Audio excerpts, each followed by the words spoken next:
Hello, everyone, and welcome to Real Talk Rituals. I don't have the little dial, so. Because, YM, we're in California! Who are we seeing, Em? We are seeing Bunny XO and Jelly Roll. Woo-hoo! And I'm here for the ride. I am so stinking excited. And Thylene decided to meet me here, which I'm so thankful. So we're just having a lot of fun, and we're just going to talk about some pretty fun stuff. Woot woot. Woot woot. All right, everybody, buckle up because today we are stepping into one of our three sacred messes. Ask the oracle, tell the tea, or confess the chaos. Today we are telling the tea. Woot!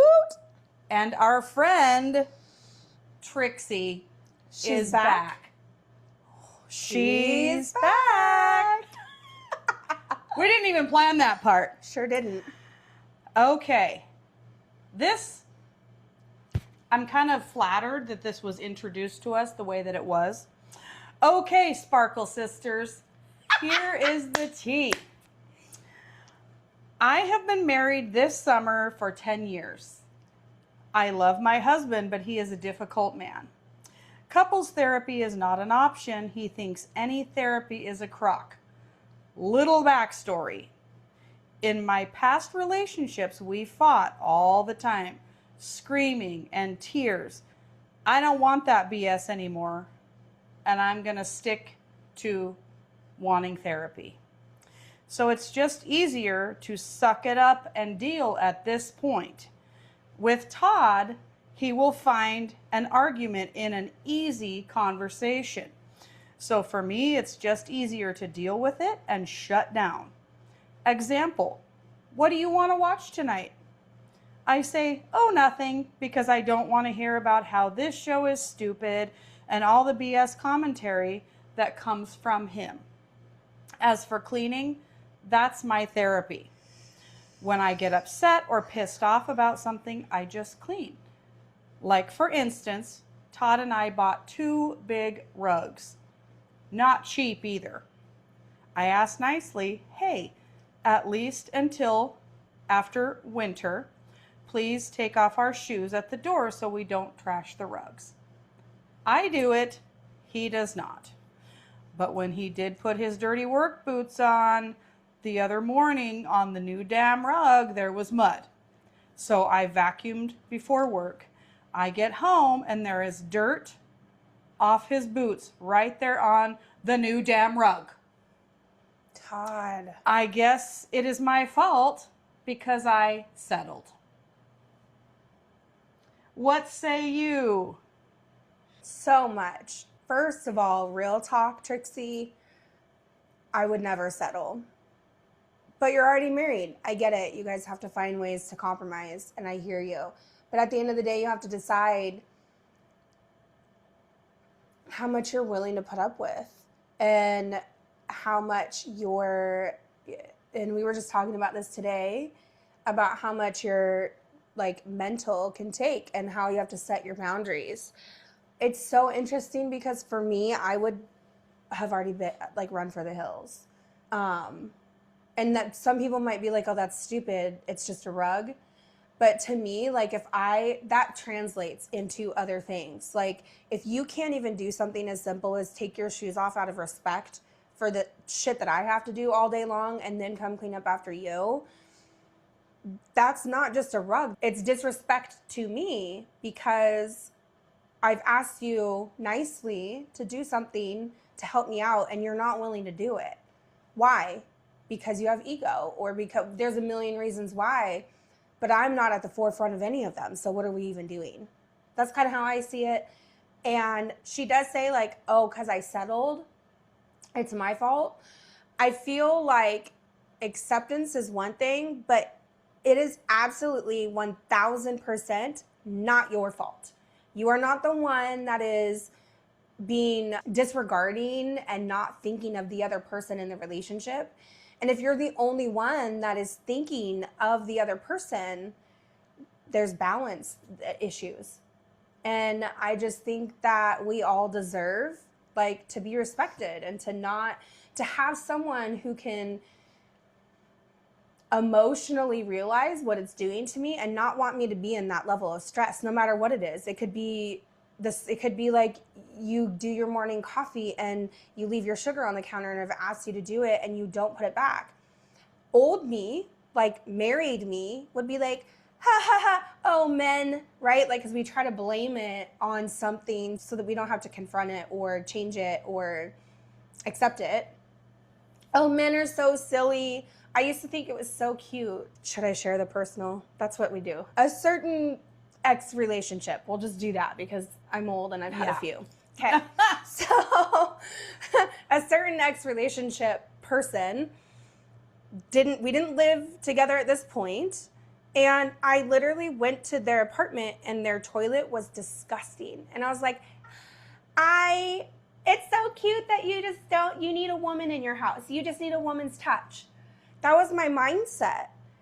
And I provided that for a long time for that person until I realized, who the fuck didn't teach you how to clean a goddamn toilet?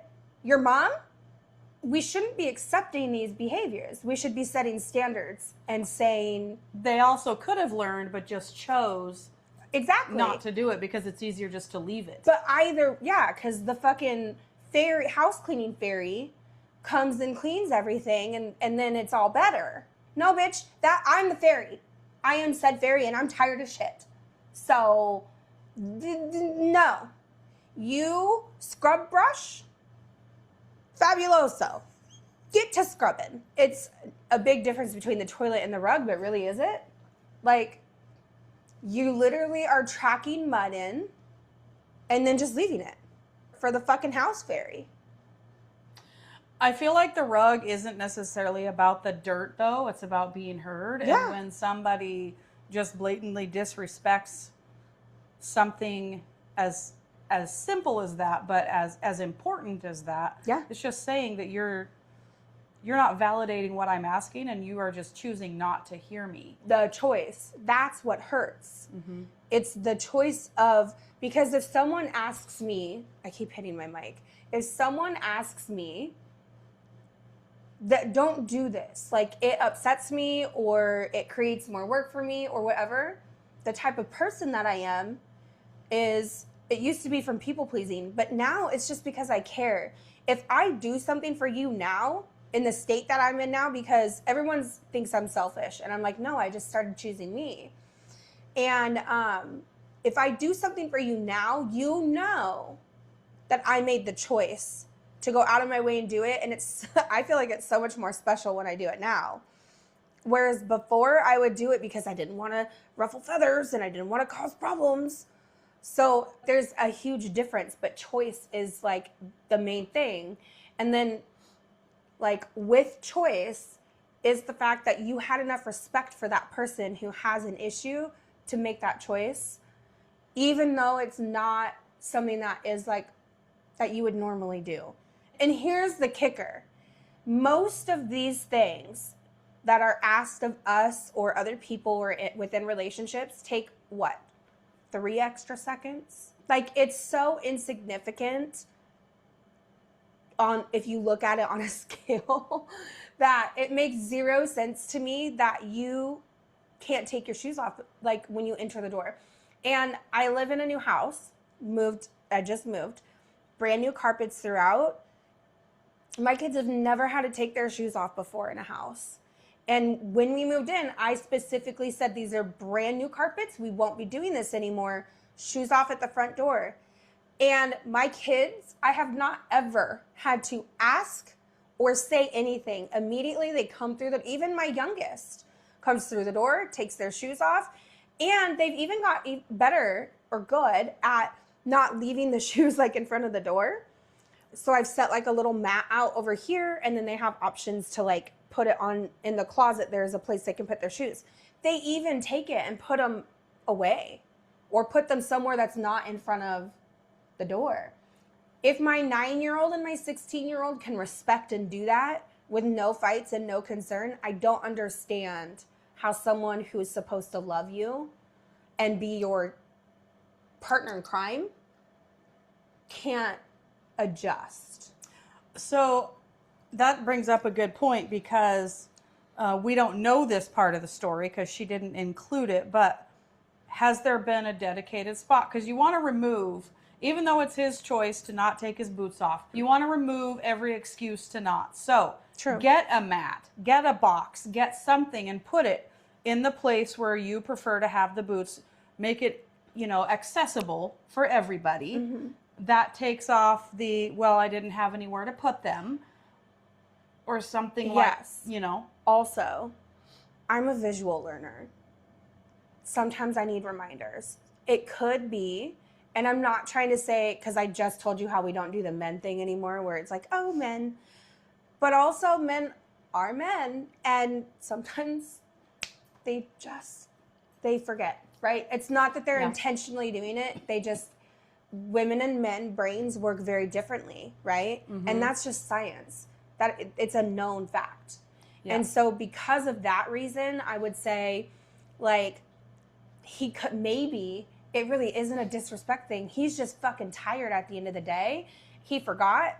Now, I will say, if you forget and then you realize, oh shit, I forgot, clean it up. It takes 5 minutes. But also, if you were to put like a sign or like a little something at the door that's like a reminder, no shoes or anything, just something.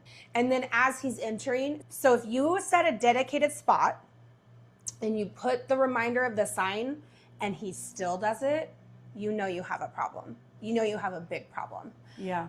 But right now, if it's just, we had this conversation and I said it once and he's not doing it, that might be a little bit different. You might need to exhaust all options, because what you're saying is that you've settled in this relationship and it sounds like you want to stay. And I'm all for that. Like, I am 100% on board. So if that's what you're choosing, then put a little bit more effort into what you want to ease the back end of it, like, which is the result, right? Yeah. Another thing is put the vacuum there where the shoes go. And if he chooses not to, you just take the vacuum and you just gently hand it to him with a smile on your face and say, thank you. Thank you. Or you can do what I did, which is the more expensive option. You could buy a electric vacuum. My daughter named ours Fiona. And Fiona is our best friend. She runs twice a day. And my carpets, right? If anything, I mean, my kids are really good about taking their shoes off, but still coming in and out and normal life you still have to vacuum your carpets daily. And so Fiona runs twice a day, and I only have to empty that little thing out once a month. And it's been a godsend. Like, there are options to ease your, ease your OCD. Because that's fair. I claim OCD. We were just talking about my braces and how I have like major OCD with them, and I like literally cried yesterday. So I'm not saying that those things aren't real and they don't matter. What I'm saying is that because we have these expectations, and if we choose to not hit the hills, then we almost owe it to ourselves to think outside the box a little bit and try to find a solution. Yeah, and I think all of the issues within your email kind of tie together. So you need to really stand up for yourself, by saying, oh, nothing, just to keep the peace. It's kind of the same as, vacuuming the dirt yourself, even though you didn't make the mess. And not saying anything. Saying, oh, nothing isn't really keeping the peace, though, because it's just self-muting to you. Mm-hmm. And it goes back to what we had talked about on one of our full episodes recently about relationships only surviving because of your silence. And you're not the background character in your own living room, so you need to make sure that you remember that. And when he asks you what you want to watch, instead of saying the oh nothing part, back to that part, say, this is what I'm going to watch. If you'd like to join me, great. Peace out, trout. Go somewhere else, Todd. Todd. Go to the other room and watch something else if you think it's stupid, but here's what I'm going to watch. Because you have a right to like what you like. Mm-hmm. And not feel insignificant or stupid or silly for liking what you like. When I was younger, I was a Disney whore. Loved everything Disney movies. I love rom-com, like just the cheesier the movie, the happier I am. I didn't find a lot of people in like middle school, high school that also liked those things. And so I just got made fun of a lot all the time about it. And so I know what it feels like to feel like your likes or what you're interested in, you have to keep it to yourself or you have to keep it close to you. Because if you let it out, then people are going to talk about you and blah, blah, blah. You have to get to a place, one, that you don't give a fuck. You have to get there. I don't care if someone thinks it's stupid that I still watch Disney movies. Like, well, really my husband and I have been married for 21 years. He thinks my shows are stupid. I think his are stupid. So he watches what he wants in the living room. Yeah. And I'll usually go in my office or the bedroom and watch what I want. Occasionally we'll come together and watch something that we both like. But we just have such different tastes, and that's it's okay. Fine. It's okay. You know? Yeah. And it's okay to do your own thing. Mm-hmm. I agree. I don't actively go out and say, this is fucking stupid. Like, No, because that's his thing. He can do what he wants. Yeah. I mean, so I think that what it comes down to is like, here's the honest truth of what I think. I think that Trixie has a lot of internal mirror happening here within Todd. And I think that when he does these things, a lot of what's happening is you imagining what he thinks, or do you get what I'm saying? Like, you're saying he does this because, and then you're angry about that, but you didn't actually have the conversation to ask, did you just forget about the shoes, or do you hate the movies that I watch? So we kind of make this stuff up in our head based on our own insecurities and our own pain, without having the conversation. And then who knows, maybe you have that conversation. He's like, oh my God, I had no idea. And then if you never have that conversation, you'll never know that he wasn't trying to disrespect you. He it wasn't what you thought it was. Yeah. And so that's where communication comes in. Like, it's so important. Otherwise, you're just going to mirror your own insecurities and pain over and over for the rest of your life, and that sounds like hell. Yeah. I don't wish that on you or anyone. So, I mean, and that comes back to what we talk about a lot, is just the communication aspect of relationship. And that goes for friendships. I mean, that's any relationship, even with my 16-year-old. Like, communication is the biggest thing between us right now. It's like our glue. It's what keeps us going without me trying to. I think it's also important to note that cleaning is not therapy. Cleaning is just a way for you to escape, control the coping. It's controlled coping. And when you mop, you can mop a floor and clean it, but you can't mop up the resentment that you're feeling. So by claiming that cleaning is therapy, I think you're just, pardon the pun, sweeping things under the rug that you'd rather not deal with. So, and I settled is also kind of shame language, because you chose what felt safer than chaos. It makes sense, but and you're blaming yourself. Yeah, you need to stop arguing, stop shutting down, and start stating what you're feeling. And let me tell you, when you start stating what you feel, the healing that happens internally that you didn't know you needed is insurmountable. It is. I wish that I could give that power to, especially every woman, men too, but especially every woman. When you start speaking your truth, the change within you is, I can't explain it. It's unlike anything you'll ever experience in your life. But you have to take the chance. You have to say, even if you count, this is what I used to do. I used to say, okay, I need to say this. And in my head, I would be like, okay, on the count of 3, you're just going to blurt it out. 1, 2, 3, word vomit. I had to not care about the outcome, but shut down the internal voice in my head that was telling me I wasn't worthy of it, or I was doing something crazy, or I was going to blow up my relationship. I had to shut all that down and go within my core what I knew was best for me, without thinking about everybody else, because that is the only way you can communicate, because your communication is yours. And if you don't share it, you're miserable. You're just gonna be miserable. It doesn't have to be mean. It doesn't have to be rude. It can just be straight to the point. This is not up for debate. Boots don't go on the rug, and I like to watch this show straight up. It's not a TED Talk. It doesn't need a whole bunch of explanation. And if he thinks that therapy is a crock, that's great. I mean, growth, it's still required. Go therapy anyway. Go for yourself. Yeah, I would agree.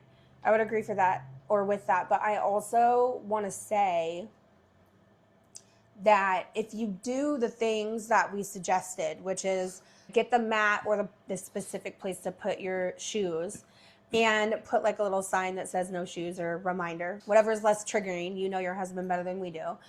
Don't just do those things and notice the change. Like if he stops doing it, that's great. Communication still has to happen. Hey, I did this spot and this thing because this is how I was feeling. And then when you changed it and you showed me that it wasn't what was going on in my head, it made me feel really good.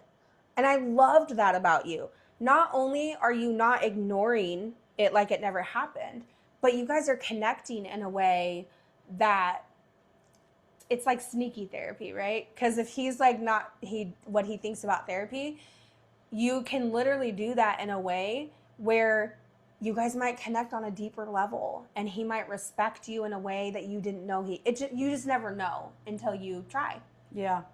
I also want to say too that if you are going to rage clean when you are feeling this way, turn some music on, light a candle, because if you're going to clean, if you're going to resent clean, revenge clean, whatever you call it, I mean, at least make it smell like frosted vanilla cookies or something. It makes you happy. Yes, yeah. It makes you happy. Let the resentment smell like a baked good. In a tiny little package. Bring joy into your life. Yeah. No, I agree. And if you are still feeling these feelings that you have now, I settled, right? So if you try some of these things and you still feel like that, then I feel like probably make some decisions. Yeah. But talk to someone who's more qualified than us when you do that. Because we'll give you suggestions. We've been through a lot of life. We've lifed a lot. And we've done a lot of growth and work on ourselves. But at the end of the day, if you're going to make like big life decisions, I fully support it. But make sure that you're doing what's best for you and you're checking with professionals. But again, we're all for transformation. So.